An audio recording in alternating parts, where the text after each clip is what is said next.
The episode begins with multiple bright lights being shined on a still transformed Morbius who has been chained to the walls and floors and is acting like a wild animal. A hidden door opens and none other than Loxias Crown emerges. Why, hello again. I must say, you really are something else. Aggressive one, aren't you? In a way, you should be thanking me. If not for me, those men out there would have seen to your death. Especially that lovely little blonde girl. Struck a nerve, have I? Oh, don't you worry. I'll be doing a lot worse than that. From his pocket, Loxias pulled a pair of rusty pliers. Now, I know you can heal from almost all manner of wounds, but how much can you really take? A sinister smile appears on Loxias' face as the camera fades to black. Almost by the sound, the monster Morbius had become screaming in agony for almost a whole hour. These noises could be heard from outside the mansion. Elizabeth Nikos knew exactly what was making them, and for some strange reason, she hated every second of it. Don't look at me like that! He deserves every second of it! She gritted her teeth, hating herself for what she was planning on doing. Storming inside, she made her way to Hammerhead, who was smoking a cigar in Loxias' trophy room. Glad you could join me. Even though you didn't kill the freak, you still deserve a reward of some kind, so knock yourself out. Hammerhead tossed Elizabeth the USB drive containing all of the research Morbius had been working on. You know, I'm almost going to regret doing this. Huh? Without hesitation, Elizabeth roundhouse kicked Hammerhead in the jaw, sending him hurling into a nearby cabinet, breaking it and knocking him unconscious. With Hammerhead out of the way, Elizabeth began to sneak through Loxias' mansion and make her way to Morbius' cell. Once the door was in her sights, she only had to wait a few minutes before Loxias exited the cell so that she could get inside. The first thing she saw upon entering was a bright white room with blood splattered everywhere, almost making it impossible for the white to be seen. But in the very center of the room lay a wounded Morbius, still currently in his mutated state.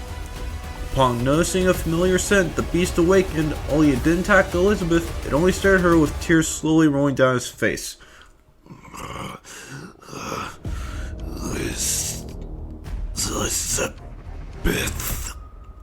Elizabeth proceeded to remove a pistol from her holster and aimed it at Morbius' head, only to then fire at each of his restraints, destroying them and setting him free. The beast towered over the vampire hunter. It stared at her for a few seconds before wrapping its winged arms around her only for her to push him away. Get away from me. I'm not doing this for you. I still want you dead. Just not like this. Unfortunately, their reunion would be cut short by a familiar voice from a nearby speaker. How touching. You know, I was hoping to study the beast further, but you just had to get in the way. Now, I'm sure you must be curious on how I familiarized myself with the vampire's physiology. Allow me to show you. Suddenly, the balls began to open. On the other side were multiple vampires, ones who hadn't fed in a long time. A vampire can only go so long without feeding. Hunger can already drive a regular man to do crazy things. But a vampire's hunger is truly something else. As the vampires began to swarm the room, Elizabeth and Morbius stood back to back, ready for a fight. Michael, if you can understand me, then do me a favor. Give him hell. The transformed Morbius threw himself towards a cluster of vampires and proceeded to rip them apart as Elizabeth unsheathed the sword and had one of her many pistols at the ready. One vampire leapt towards Elizabeth, only to have the front half of his head sliced clean off as its body hit the floor and blood spewed out from its remains. Turning around, Morbius grabbed the vampire's body and swung it around, knocking 3 more to the ground before Elizabeth jumped on top of one of them and put a bullet in each of their skulls. Immediately after, another vampire lunged towards Morbius, only for him to grab it by the arms in midair and rip them in half, followed by Elizabeth sliding through Morbius' legs and shooting a vampire that had attempted to jump on his back. Similar actions would follow. Blood would be spilled across the room and even on the camera lenses until Morbius and Elizabeth had cleared the entire room. Not bad. not bad at all. It's a shame you will join them. Farewell. The temperature of the room began to rise. Turning around, Elizabeth and Michael saw smoke pouring out from the walls. They were now trapped in what was basically a furnace. Damn it! Help me break the door down!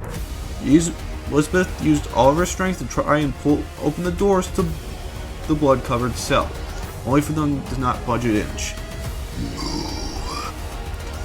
Thrusting his claws into the steel, Morbius slowly began to tear them open, allowing the two to escape before the room was completely engulfed in flames. Listen, I know a place where we can lay low. We just gotta get out of here. And... oh, you're not getting out of here that easy, I'm afraid. At the end of the hallway stood Loxius, Hammerhead, and a small army of soldiers, all of whom had their guns aimed at Elizabeth and Morbius.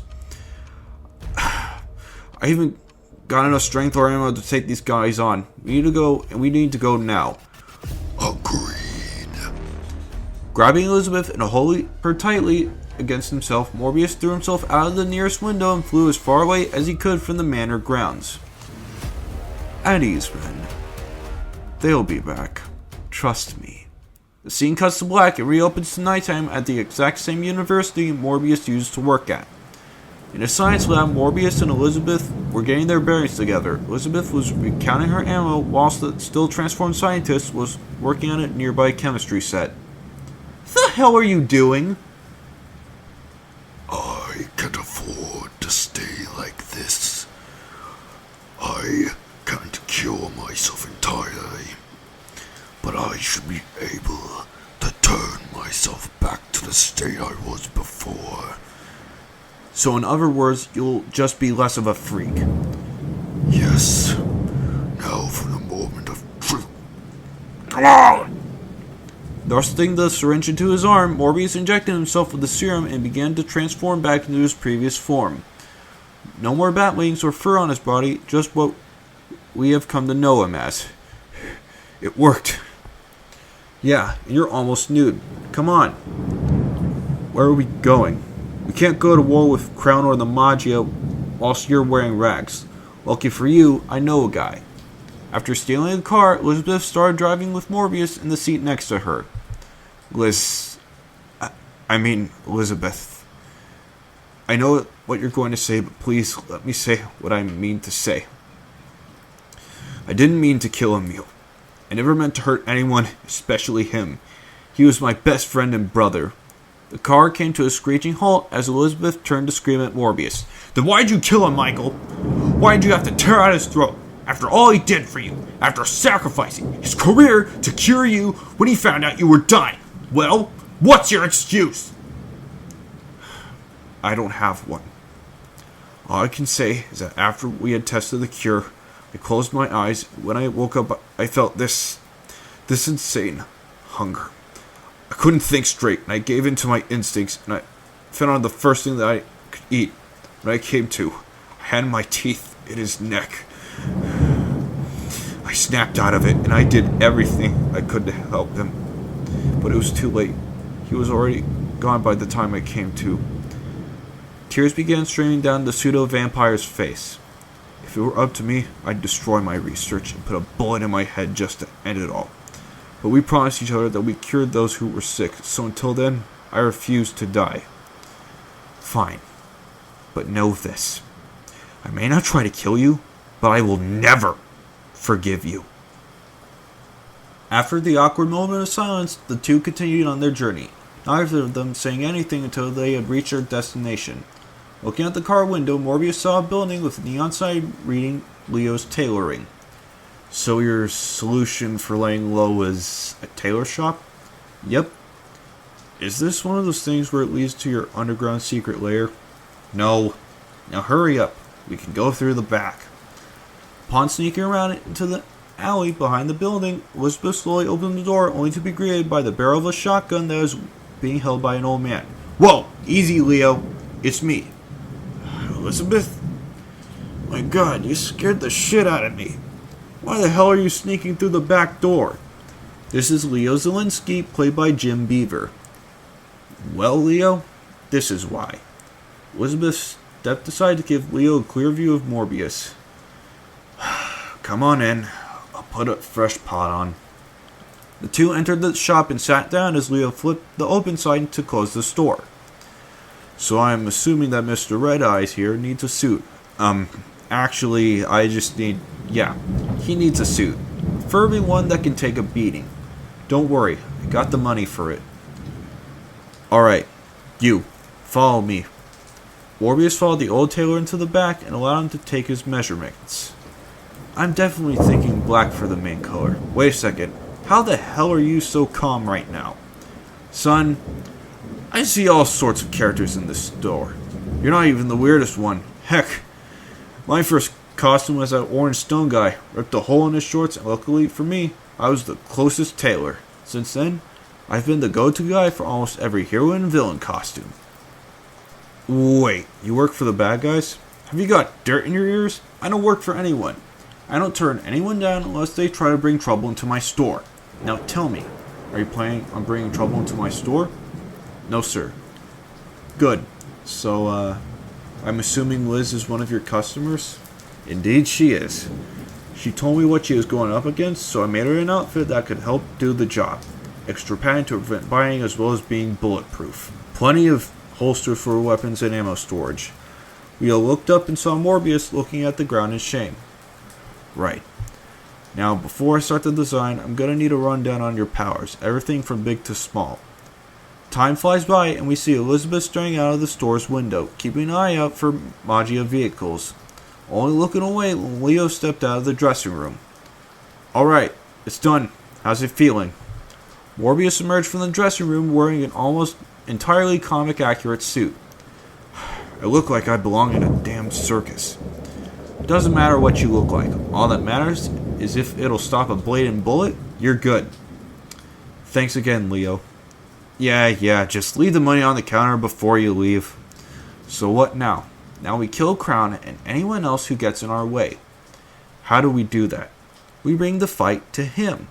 You mean to tell me your big idea is to go back to the creepy psycho's mansion, which we just barely escaped from? You're crazy. Then what's your idea? That's what I thought. I know where Hammerhead stashed some explosives. We're gonna need them. The seed faints to black and reopens on a rooftop not too far away from Loxius's mansion. So, what's the plan? We kill Crown, blow up his house, and get Hammerhead to call off the bounty. We do that, and we should be in the clear.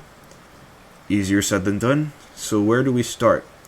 You go in there, cause a distraction, kill as many people as you can, get their attention long enough for me to sneak around and plant the explosives, and then we blow the place before they even know what hit them. Where the hell did you learn how to do all this? Self-taught. Emil wasn't the only smart one in the family. Now, are you going to stand here all night, or are you going to do what you do best and kill? Fine. Just remember, if this goes to shit, run. That's the plan. Elizabeth pulled out a grappling hook launcher and fired it towards the man. The vampire hunter waits for a temporary ally to make his entrance first. Without hesitation, Morbius jumps off the building and flies towards the mansion, the wings on his suit allowing him to move around much smoother than before. Inside the manor stood a group of armed men, none of whom were expecting their target to come crashing through a nearby window before leaping into one of them and ripping out their throat with his teeth. It's the freak! Kill him! Suddenly, the thug felt a slash on his neck. With one quick swipe, the living vampire used his claws to slice the remaining men's necks wide open, before licking the blood off of his fingers and cracking his neck. Crown, Hammerhead, you want me? Come and get me. However, to his surprise, only Loxius showed up. Not hiding behind a monitor this time. I think I liked your bat-like form more. Now then, monster, let's dance. The two began to duke it out, neither holding back, both intent on killing the other. However, no matter how many times they punched, stabbed, or shot at the other, both refused to go down. And here I thought I was losing my edge. Bring it on, you beast! Using his flight, Morbius charged towards Loxius and plunged his claws into his enemy's torso before flying towards the ceiling and slamming him through the floor and into the wine cellar below. What a waste of wine. Do you ever shut up? Yes, I do, but only when I'm savoring the feeling of a good kill. Ha! From the floor above, Elizabeth came crashing in with the sword, aimed for Loxius' throat, only for him to dodge it effortlessly as she landed next to him. Pathetic. The vampire has to rely upon others to fight for him. Liz, get out of here! Hell no! He dies tonight! Elizabeth then pulled the detonator for the explosives out from her pocket, pressing the button and starting the countdown. Atta girl. The three began to fight, Loxius having hardly any trouble thanks to him knowing that Morbius would do whatever it takes to keep Elizabeth safe. Unfortunately, mentally for the fight, Loxius impaled Morbius to a nearby wall with his blade. Where's that killer instinct from before? I expected more from someone with the vampire's powers. Liz, run, please.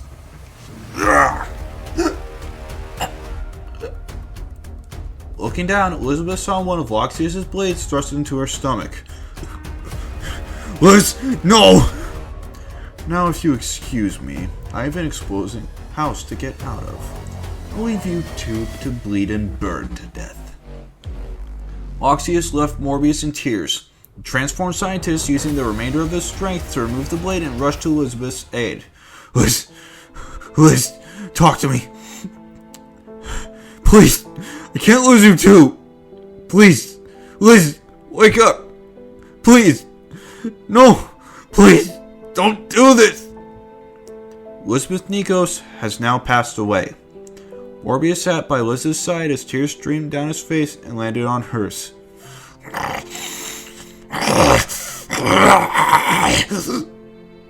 Grabbing her body, Morbius flew out of the basement and landing in Loxius' backyard where Hammerhead and his man stood. Hold your fire!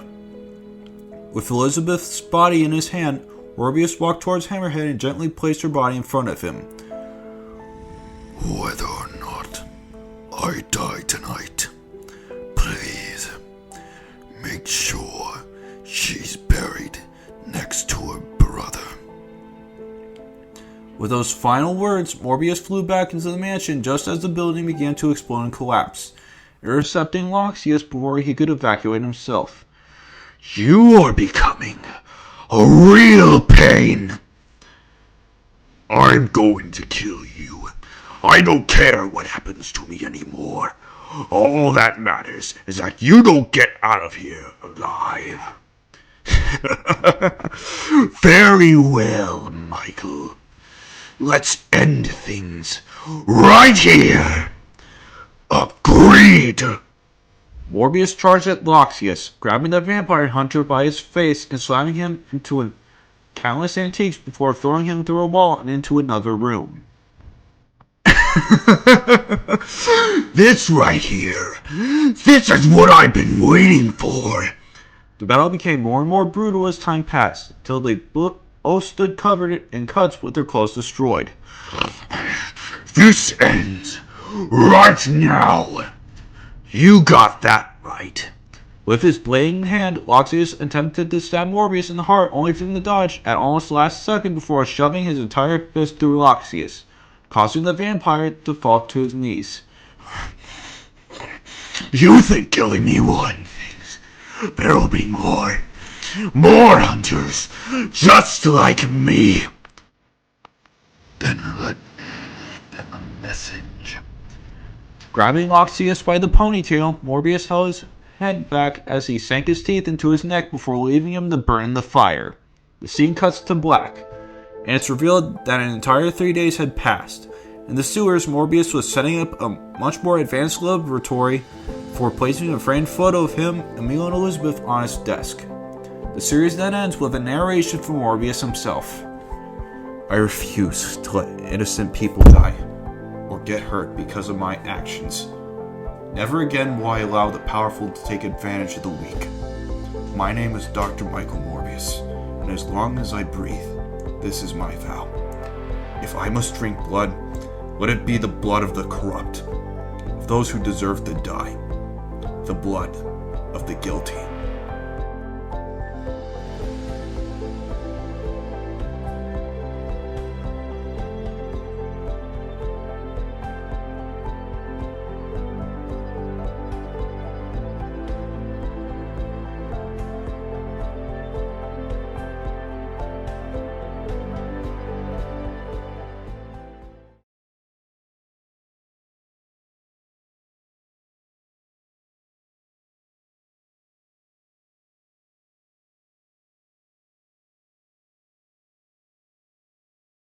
The first post-credit scene begins one day after the battle at the mansion. Masked men are patrolling the remains of the mansion before a burnt hand emerges from the rubble. A burnt corpse soon follows before sinking its teeth into their victim. Their body immediately regenerates into that of Loxias' crown. Michael Morbius, I'm coming for you!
The second post-credit scene is set inside of an underground health clinic. Blackout is standing in front of a mirror.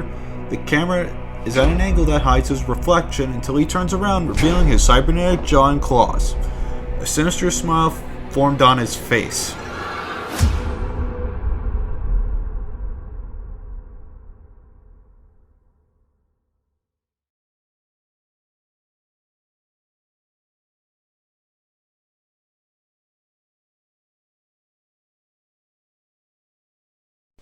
Hey everybody, it's Adrian Manray, and thank you so much for watching Morbius, Hunter, and Hunted. This series was written by ArtDroid29 Productions. His channel will be in the description down below. He is the writer of the story. I just simply recorded and edited for him because he couldn't able to, and we have been meaning to get this out for a very, very long time. And we deeply apologize for the very long delay for this project. Well, I don't know what comes next for RMCU side projects unless, like, JT records a last-minute message, like he did in GLA Season 1. But with that out of the way, make sure to like, comment, subscribe to Nexus's stories or JT videos. Depends on how long this has been since then. And this is Adrian Manray, and I will see you guys soon. And also, give ArtDroid some love. Goodbye.